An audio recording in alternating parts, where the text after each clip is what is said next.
Fala, Leandrão. Para um treino de um aluno já intermediário barra avançado, você indica uma divisão ABC ou ABCD? Gente, as duas são boas, tá? Vocês têm que entender que a gente tem 4 variáveis de treino: volume, intensidade, densidade e frequência. O volume de treino, número de séries, de repetições. A intensidade do treino, o quanto de carga você coloca. A frequência do treino, que aí vai entrar nisso, ABC2X, ABCD e assim sucessivamente. E nós temos também a densidade do treino, que poucas pessoas falam, tá? A densidade do treino, ela é o quanto você tem de tempo sob tensão quando você está na academia. Então vamos assumir, só para vocês entenderem, tá? Que eu tenho ali um treinamento e nesse treinamento eu faço 4 séries de 15. Tá bom. E eu faço 4 exercícios, então eu tenho 16 séries. E essas 16 séries, vamos assumir que eu faça com 30 segundos de intervalo. Ok? Agora vamos assumir que eu faça com 3 minutos de intervalo. Qual treino vai ser maior? O treinamento que tem 3 minutos de intervalo, eu vou ficar 2 vezes mais tempo dentro da academia. Mas ele tem mais volume? Não. Tem mais intensidade, mais frequência? Não necessariamente.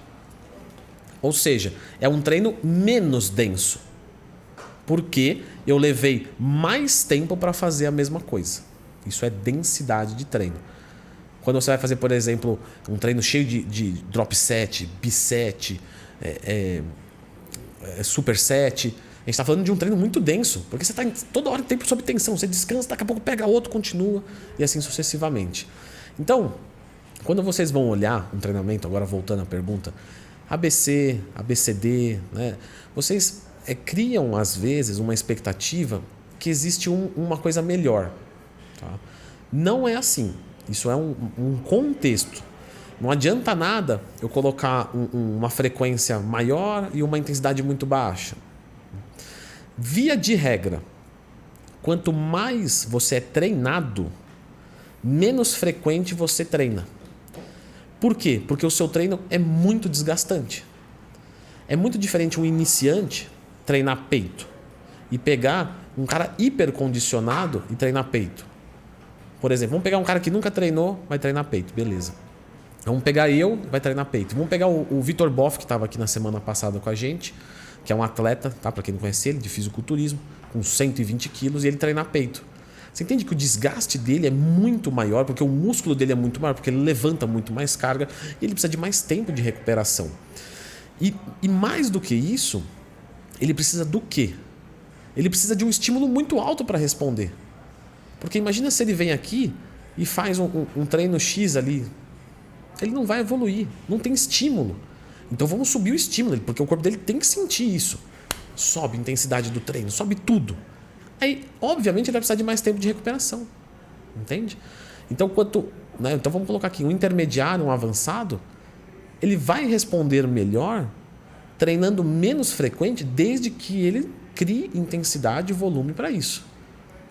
O Boff comentou aqui no outro Oficial Cast, que, se não me falha a memória, tá?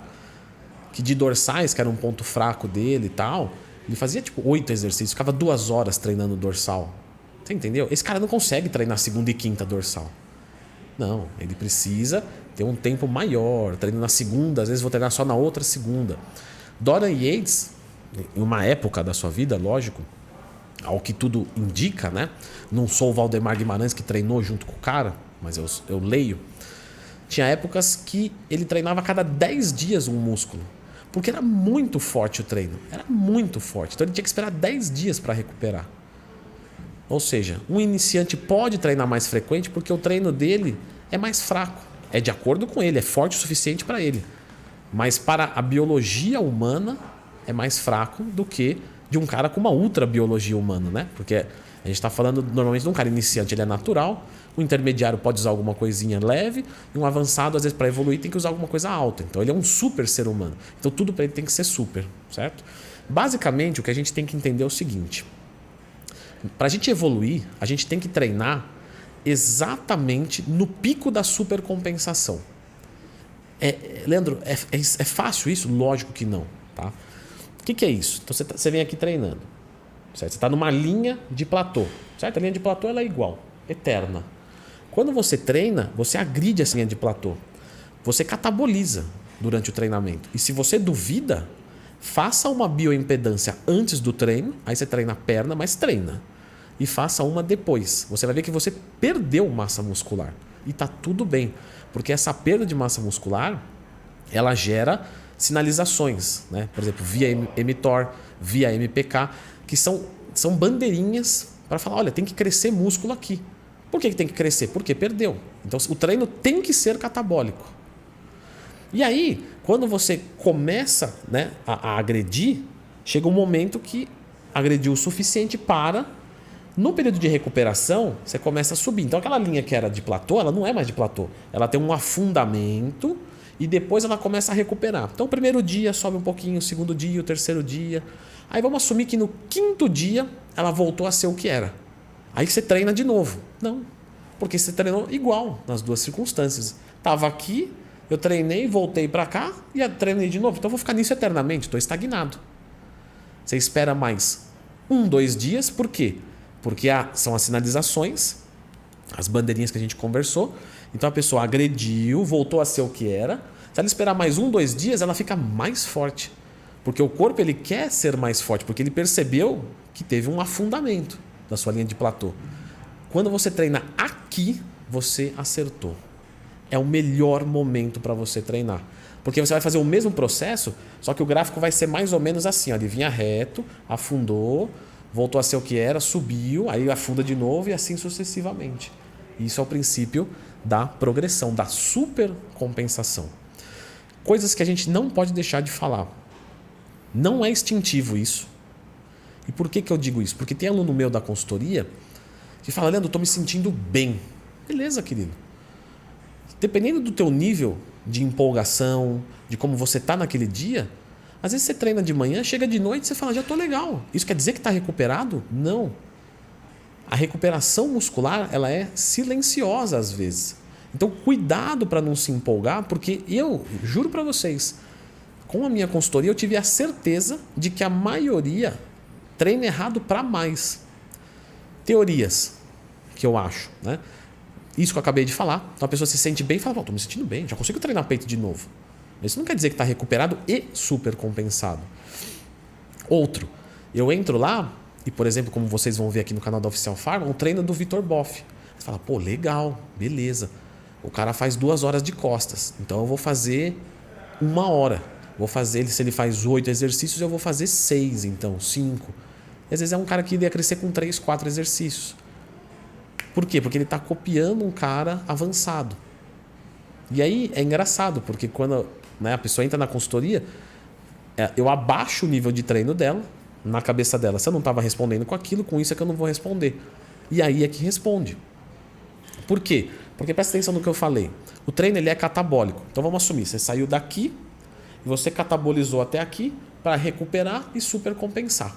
Perfeito. É isso aqui que a gente quer. Mas vamos assumir que ao invés de treinar até aqui, você continuou afundando.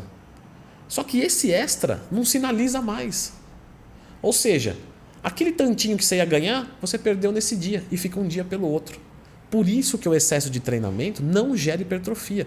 Porque não é na mesma proporção que você catabolizou que você vai anabolizar. Chega um momento que para. Então você tem que catabolizar o suficiente para sinalizar e aí você guarda para a próxima vez. Estendi um pouco mais a pergunta, mas é por uma boa causa, certo? Então lembra disso. Quanto menos frequente você treinar, mais pau você tem que descer no músculo. É basicamente isso. E o intermediário avançado provavelmente vai muito melhor com ABCDE, ABCDEF, né, do que o ABC2X. Leandro, quando é que eu passo, né, do ABCD para o ABCDEF? Né? Qual que é a diferença? Sendo que os dois eu treino um grupo muscular por semana, não é? Quando você vai ficando mais avançado, lembra do que eu falei? O teu treino tem que ser maior, tem que ter mais qualidade, tem que ter mais intensidade. Então você imagina um ABCD que o cara teria que treinar, vou chutar aqui uma besteira, tá? Dorsal, trapézio e antebraço. Só que ele faz 2 horas de dorsal. Como é que ele vai fazer mais meia hora de trapézio, mais 20 minutos de antebraço? Não dá. Não dá. Então, ele fala, eu vou criar um novo dia de treino. Ao invés de eu treinar 2 horas em 4 dias, vamos colocar assim, eu treino 1 hora em 8 dias. Isso vai ser mais eficiente. Porque a primeira hora de treino é um rendimento, a segunda hora é outro. Então, chega um momento que o próprio corpo pede mais dias de treino. Para um intermediário, para um avançado que não está avançado em nível de atleta, o cara treinar ABCD, ABCDE ou ABCDF vai dar no mesmo. Porque os treinos não são tão desgastantes. Agora, um cara muito avançado, ele tem que treinar 6 vezes por semana. 7. Às vezes fazer 2 treinos por dia. Beleza, Gu? Show, fechou.